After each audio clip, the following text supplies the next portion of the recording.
advocating. I do think the only life preserver that I could see is Ben Simmons. If Ben can give you 10 minutes a half and becomes a really nice distributor, I think he fits with KD perfectly. I think he would fit with Kyrie. Simmons strangely fits with great scorers. He doesn't really want to shoot. He doesn't have the confidence to shoot. He defends at an incredibly high level, very unique body, but you don't know what you're going to get. The problem with KD now, KD and LeBron, it's an end of an era. For about 10 years, 12 years, you could give LeBron and KD a flawed team, a flawed coach, and you would get to the conference finals. Like, you would just win a bunch of games. They were just so gifted. They're still talented, but you're not going to get the same games. They can't carry bad coaching. They can't carry weak size. They can't carry things like they used to. And so, I believe what I'm about to say is always true in every business. The buy low, sell high variable works in every business. This business, your business. Finding talent or acquiring something at a discount and moving something and getting a sucker to buy it. That works in every business. In Wall Street, Main Street, every business. And I think LeBron needs to move off AD and Durant needs to move off Kyrie. And you think, you're out of your mind. They're top 10 players in the game. But KD and LeBron could have overcome Kyrie's nonsense and AD's health issues 7 years ago. You were getting 75, 80 games. They can't. It's the end of an era. KD now cannot overcome Nash's coaching. He can't. And Kyrie can't, and LeBron can't overcome AD's health. And I've been saying this now for multiple years. AD is the worst kind of teammate for LeBron. AD would be a great teammate on a lot of teams. If you don't need a guy to play more than 60 games, you need size. You don't need a power five. You need a guy that runs the floor. Golden State is so fast and up tempo that, like, AD is one of the few bigs that would, like, work with Golden State. I really think they would. But that's not going to happen. But I think, it could work. But LeBron and KD now are past the point of being able to carry real holes. They can't do it. It's the end of an era. And Giannis may be able to going forward.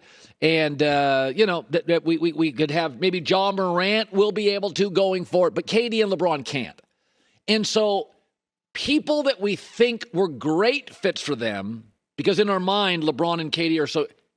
They're not good fits anymore. AD is the worst kind of fit. The only guy in the league worse than AD for LeBron is Kawhi. LeBron needs a young guy, an all-star that plays 75 minutes a night. That's what he needs. He could use a Jokic. Jokic never misses games. Jokic can pass. Jokic can score. Jokic can rebound. LeBron and Jokic would actually, you say they need the ball in their hands. Jokic can shoot well enough. You could put him off the ball all the time. That's what LeBron needs. You don't think he does, but he does. AD's a terrible fit for him. And by the way, Kyrie to me is a weird, bad fit for KD. What is he? Unavailable, sometimes brittle, does not defend. KD actually, if Ben Simmons had his act together, is perfect. He'll defend. He won't take shots. He's a great distributor. KD plays on the perimeter, so he won't block the lane. So much of basketball is fits. And that's why the Simmons thing is so fascinating to me. His game is perfect for KD. I'm not taking shots. I'll defend the 6'10 guy. You don't have to. I'll distribute. You just go score. I'll just get you good shots. You can play on the wing. You don't have to bring the ball up. They can't trap you. I'll bring the ball. He's a perfect fit. I just don't know if he has his act together. But I think we all kind of look at AD and LeBron as the power couple and Kyrie and KD as the power couple. I don't think they're good fits. I think they're talented enough that when they're going and they're healthy, it can work. We saw it in the bubble. We saw it. We know Kyrie and KD. There are moments you're like, wow. But buy low, sell high. I said this. If I was the Lakers, everybody's going to move Westbrook. That's fine. That's not going to change everything. If you can go get Buddy Hield for Westbrook, that's great. You're not a championship team. What you have to do in the first half of next year is AD's healthy for 20 straight games. And somebody's like, okay. And it's painful because you're in the number 4 seed. Boom, make the deal. Because LeBron's going to be good for 55 games a year, probably for another 3 to 4 years. I mean, LeBron takes such meticulous care of his body. But you often, it's just like all of us in relationships. What was a perfect fit for you early in your life? The party girl, the party boy. Oh, now you guys have kids.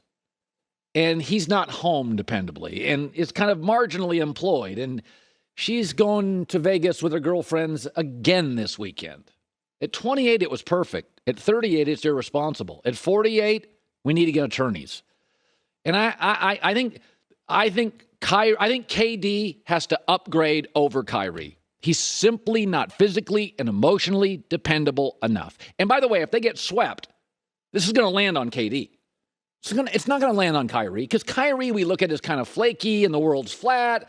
And, he said before, I'm going to retire early. KD is going to take all the hit if he gets swept. It's not going to land on Kyrie. It's not going to land on Kyrie. By the way, for all the Lakers issues, it's not landing on AD. Nobody holds him accountable. We're all crushing LeBron because we hold LeBron and KD to higher standards. But in both KD and LeBron's personalities, this is where they miss. They're not Michael Jordan. They're not confrontational. Like LeBron's not confrontational with AD. Michael would be. Kobe would be. Get your ass in the gym. Work out. Play through pain. It's not LeBron's DNA. And it's not KD's. KD wanted to play with Kyrie because they're friends. Michael could not care less. He punched teammates. And I think it's an end of an era. I think KD and LeBron have to upgrade, even though everybody thinks they're great. They got their Robin. I think they're bad fits. They're so gifted they can win a bunch of games. They're bad fits. LeBron needs youth and durability and somebody who can play off ball. I mean, Ant would be just perfect for LeBron. I mean, and KD needs an adult, a distributor, a defender. It's Simmons. Simmons would be great with KD. That's why I can't wait to watch it. Just give me 8 minutes a half. I'm not asking for the world. You don't have to shoot. Hustler Turfs, the brand lawn care pros have trusted for years when it comes to premium. Set to make his season debut, Game 4 on Monday. This will be his debut for the Nets, as well as the first time since he's played since June of last year. Little late. It's been a while. He's been rehabbing a herniated disc in his back. It's been a while. It's been a while since I had lasagna. This hasn't been a while. I mean, give me a break. It's a year. It's a long time. It's a long time. I think this is a really unfair position to put Ben Simmons in, and I'm not really high on the Ben Simmons situation to begin with. You have sympathy for Ben? In this situation, I do. He hasn't played in a year.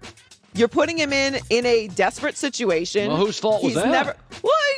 This fault, my fault, your fault, whose fault, doesn't matter. It's what the situation is. And I'm not big on fair, but I do think if this is not a particular player that you might want to put a ton of unnecessary pressure. Oh, boy. Pro sports is pressure. I am coming down I am the hard coach. I think you need to know your personnel. And this might not be the best situation to insert Ben Simmons in. I know he gets paid a lot of money. I get it. This is his job. I'm with you. I did not expect to see Ben Simmons this year at all. Yeah, so I know. I'm crazy. And how significant of a role he's even going to play, I don't think it's going to matter. Oh, I do. Maybe I have unrealistic. I think if he came in and gave me 8 minutes a half, and I think he's a perfect fit for Kevin Durant. Yeah, but what about Kyrie? Kyrie's on the floor, too. No, I know. I get it. He works with Kyrie, too. They played no time together. Zero. Well, it's practice. Talking about practice. Playoffs. I don't know. In the playoffs against the Celtics. I feel like, listen, if my kids graduate college and we're 2 years in and I'm still paying for rent, like I'm losing my patience. I feel like Ben Simmons, they've been paying rent a long time. It's time to give me some production. I agree, but sometimes this is just an L. Like, you kind of got to take an L on Ben Simmons this year. You're going to put him in the playoffs in Game 4 against the Celtics in a high-pressure situation to play 8 minutes and do what? Like, what if he doesn't contribute? What if he falls apart? Defend Jason Tatum. Make Jason's life as miserable as Kevin Durant's is against the Celtics defense. He is a great defensive player. He really was all NBA. Like, he's a great, long, He's much for his body type. He's real strong. He's a physical defender. I don't know how I'm thrilled to be able to watch it, but I don't know how significant of a change it's going to be for them. So the Grizzlies overcame a 26-point deficit last night to beat the Timberwolves 104-95 and take a 2-1 lead in the series. They overcame two different 20-point deficits during the game. John Morant had a triple-double. Desmond Bane made 7 3-pointers, had himself a night, 26 points. Brandon Clark also scored 16 of his 20 points in the first half. The Timberwolves were the league's highest scoring team in the regular season, but they only scored 30 field goals in game 2 and 33 field goals last night. They went 8 minutes and 34 seconds last night between the second and third quarter without scoring a basket. John Morant, it literally looks like a video game. Like there are guys doing. Jordan pulled a couple baskets last night. I'm like, the hell was that? John Morant's body control in the air it's like he's pressing pause and like moving, and all the defenders are stuck in the same place. It's remarkable what he's able to do. Game 4 is tomorrow night.